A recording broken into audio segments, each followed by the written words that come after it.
Assalamualaikum warahmatullahi wabarakatuh. Saya Firdarianti, NPM 20063.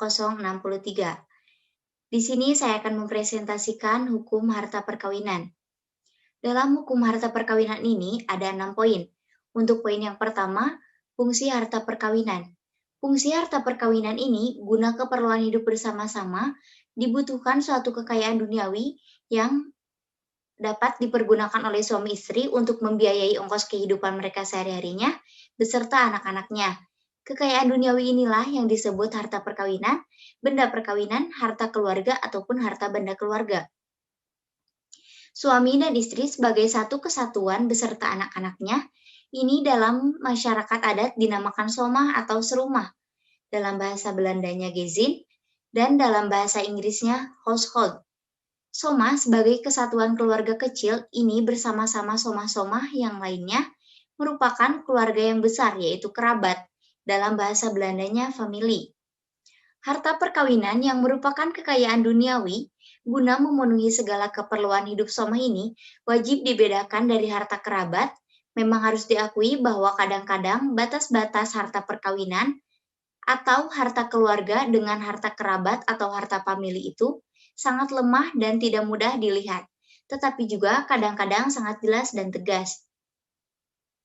Untuk poin yang kedua, pemisahan harta perkawinan dalam 4 golongan. Harta perkawinan lazimnya dapat dipisah-pisahkan dalam 4 golongan sebagai berikut. Yang pertama, barang-barang yang diperoleh suami atau istri secara warisan atau penghibahan dari kerabat pemilih masing-masing dan dibawa ke dalam perkawinan. Yang kedua, barang-barang yang diperoleh suami atau istri untuk diri sendiri serta atas jasa diri sendiri sebelum perkawinan atau dalam masa perkawinan. Yang ketiga, barang-barang yang dalam masa perkawinan diperoleh suami dan istri sebagai milik bersama. Yang keempat, yang terakhir, barang-barang yang dihadiahkan kepada suami dan istri pada waktu pernikahan. Untuk poin yang ketiga, barang-barang yang diperoleh secara warisan atau penghibahan.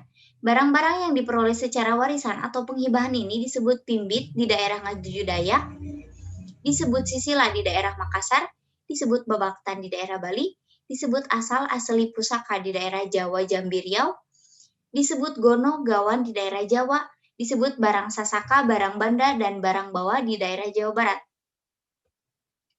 Barang-barang ini tetap menjadi milik suami atau istri yang menerima dari warisan atau penghibahan jika kalau mereka bercerai apabila salah satu dari mereka itu meninggal serta mereka tidak mempunyai anak, maka barang-barang itu akan dikembalikan kepada keluarga dari suami atau istri yang meninggal dunia itu.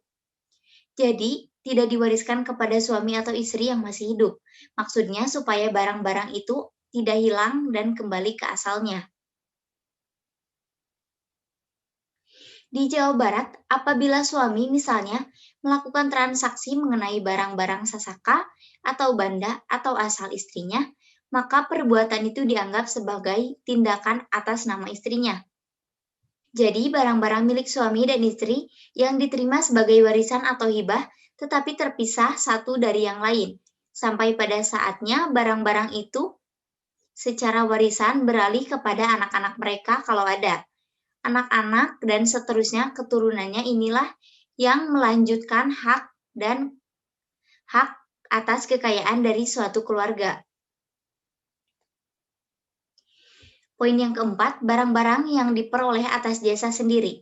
Baik suami maupun istri masing-masing mempunyai kemungkinan untuk dalam masa perkawinan itu memiliki barang-barang sendiri atas jasa-jasanya sendiri. Adapun besar dan kecilnya kemungkinan ini sangat tergantung kepada kuat atau tidaknya pengaruh-pengaruh daripada ketentuan-ketentuan kekayaan pemilik atau kerabat di satu pihak dan ketentuan-ketentuan kekayaan somah di lain pihak. Barang-barang yang diperoleh dalam masa perkawinan pada umumnya jatuh ke dalam harta perkawinan. Milik bersama suami istri, harta ini menjadi suatu bagian dari kekayaan keluarga dan apabila ada perceraian, maka suami dan istri masing-masing mendapat menuntut bagiannya. Untuk poin yang kelima, barang-barang yang dalam masa perkawinan diperoleh suami dan istri sebagai milik bersama. Telah diterangkan di muka tadi bahwa barang-barang milik bersama yang diperoleh dalam masa perkawinan ini dan yang merupakan sebagian dari harta perkawinan, keluarga itu di berbagai daerah tidak sama sebutannya. Di Minangkabau dinamakan harta suarang, di Kalimantan dinamakan barang perpantangan, dan lain sebagainya. Adanya milik bersama terhadap barang-barang yang sedemikian ini adalah sudah merupakan gejala umum, bahkan telah menjadi asas umum dalam hukum adat daripada proses umum dalam perkembangan adat, yaitu bahwa makin lama nampak makin jelas kuat pertumbuhan kedudukan hukum soma.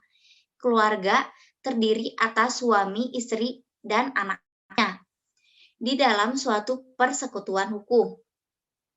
Demikian juga pendapat jurisprudensi, yaitu keputusan Mahkamah Agung pada tanggal 7 November 1958, Majalah Hukum 1957, 5-6 halaman 31, yang menetapkan semua harta yang diperoleh selama berjalannya perkawinan, termasuk gonogini, biarpun mungkin hasil kegiatan suaminya saja.